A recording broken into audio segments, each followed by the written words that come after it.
عالمی خبرساں اداروں کے مطابق امریکی صدر نے بتایا کہ چند روز قبل روسی صدر سے بھی ملاقات ہوئی تھی جو کافی مثبت رہی تھی اور آج کی ملاقات بھی بہت اہم تھی۔ ناظرین، صدر ٹرمپ نے یوکرینی ہم منصب کے ساتھ ملاقات کو خوشائند قرار دیتے ہوئے میڈیا کو بتایا کہ جنگ کے خاتمے اور تجارت کے لیے روس اور یوکرین کے ساتھ مل کر کام کریں گے۔ امریکی صدر نے کہا کہ میں اس جنگ کو ختم کرانا چاہتا ہوں اور یہ ختم بھی ضرور ہوگی، لیکن کب ہوگی یہ فی الحال نہیں بتا سکتا۔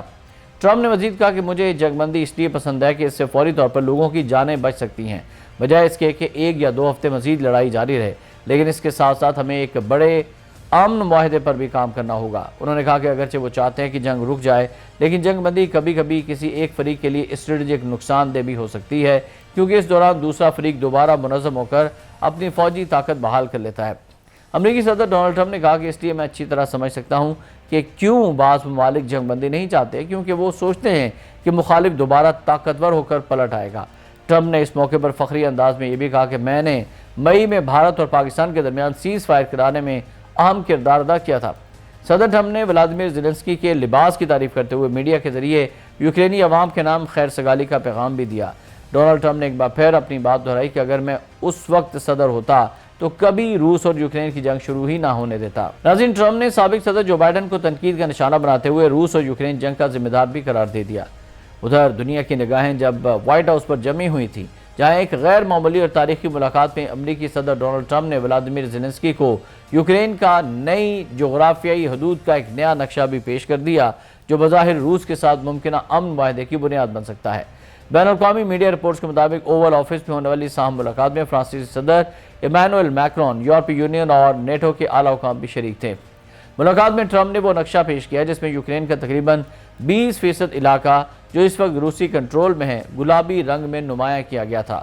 یہ علامتی نقشہ در حقیقت اس حقیقت کی عکاسی کرتا ہے کہ 4 سالہ جنگ میں روسی افواج یوکرین کے وسیع علاقوں پر قابض ہو چکی ہیں۔ اطلاعات کے مطابق روس نے امن معاہدے کے لیے ڈونباس کے باقی ماندہ حصے پر مکمل کنٹرول کا بھی مطالبہ کیا ہے، جبکہ یوکرین کی قیادت نے مشرقی علاقوں سے دستبرداری پر غور کا عندیہ دیا ہے۔ صدر زیلنسکی نے ملاقات کو بہت اچھی گفتگو قرار دیتے ہوئے کہا کہ بہترین باتیں مستقبل میں ہوں گی۔ دراصل یورپی رہنماؤں نے یوکرین کو سیکیورٹی گارنٹی دینے پر زور دیا، تاہم اس بارے میں کوئی حتمی معاہدہ سامنے نہ آ سکا۔ امریکی ذرائع کے مطابق ٹرمپ جلد روسی صدر ولادیمیر پوٹن اور زیلنسکی کے ساتھ مشترکہ ملاقات کرنے والے ہیں، جس میں جنگ بندی اور علاقائی امن کا لائحہ عمل طے کیا جا سکتا ہے۔ ادھر فرانسیسی صدر ایمانوئل میکرون نے کہا کہ اس اہم ملاقات میں یورپ کی نمائندگی ناگزیر ہے تاکہ خطے کے امن کو دیر پا بنایا جا سکے۔ ناظرین، دوسری جانب اطلاعات ہیں کہ امریکی صدر ڈونلڈ ٹرمپ اور روسی صدر ولادیمیر پوٹن کے درمیان ٹیلی فون پر 40 منٹ طویل اہم گفتگو ہوئی، ایک ایسے وقت میں کہ جب ڈونلڈ ٹرمپ یوکرینی صدر زیلنسکی سے ملاقات کر چکے تھے وائٹ ہاؤس میں۔ اس کے بعد انہوں نے 40 منٹ تک پوٹن کے ساتھ ٹیلی فونک گفتگو کی، جس میں یوکرین تنازع اور دیگر بین الاقوامی امور پر ان سے تفصیلی تبادلہ خیال کیا۔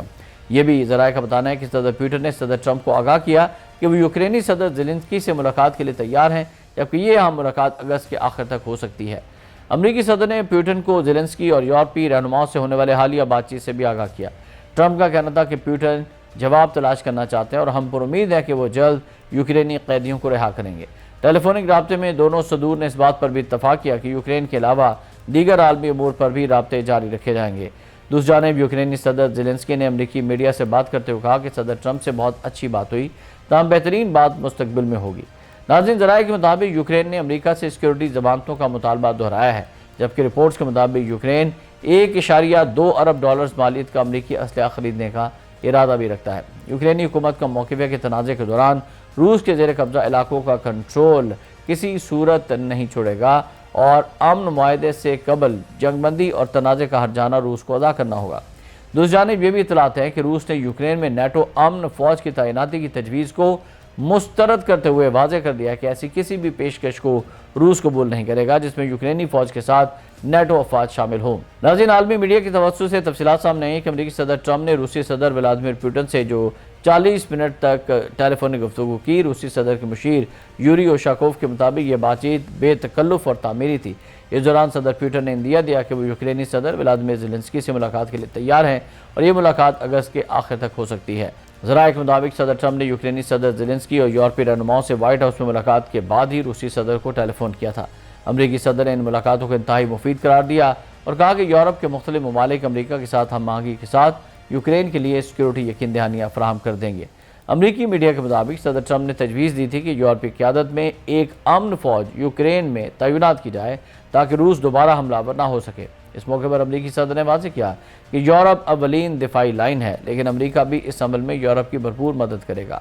روسی وزارت خارجہ نے ایک بار پھر موقف دہرایا کہ یوکرین میں کسی بھی صورت نیٹو امن فوج کو قبول نہیں کروں گا۔ ناظرین، آج کے اس ولاگ سے فی الوقت اتنا ہی۔ احتشام الرحمان کو اجازت دیجیے گا۔ اللہ حافظ۔